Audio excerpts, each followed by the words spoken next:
Welcome to Sivam filters. நம்ம இன்றைக்கி என்ன டாபிக் பற்றி பார்க்க போகிறோம்னா, ஏஏசி பிளாக்ல வீடு கட்டலாமா வேண்டாமாங்கிறத பற்றி பார்க்கலாங்க.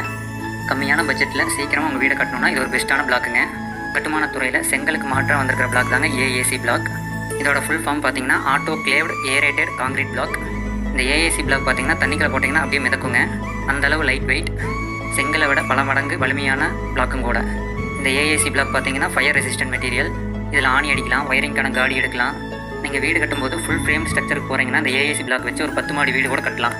ஃபுல் ஃப்ரேம் ஸ்ட்ரக்சர் அப்படின்னா ப்ராப்பராக ஃபுட்டிங் போட்டு கிரேட் பீம் கொடுத்து, பிளிந்த் பீம் கொடுத்து, சில் பீம் கொடுத்து, லிண்டல் பீம் கொடுத்து, ரூஃப் பீம் கொடுத்து பண்ணிங்கன்னா எத்தனை மாடி வீடு வேணாலும் இதில் கட்டலாம். அதே போல் லோட் பியரிங் ஸ்ட்ரக்சர், அதாவது பில்லர் எல்லாம் போடாமல் பண்ணிங்கன்னா இந்த பிளாக் வச்சு கட்டக்கூடாது.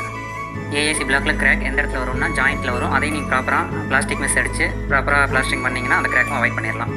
இந்த ஏஏசி பிளாக்கில் கட்டுறதுனால உங்களுக்கு வந்து 30 to 35% ஆஃப் அமௌண்ட் வந்து நீங்கள் சேவ் பண்ணலாம். இதுபோல் உங்களுக்கும் குவாலிட்டியான கன்ஸ்ட்ரக்ஷன் பண்ணணும்னா சிவம் பில்டர்ஸை காண்டாக்ட் பண்ணுங்கள்.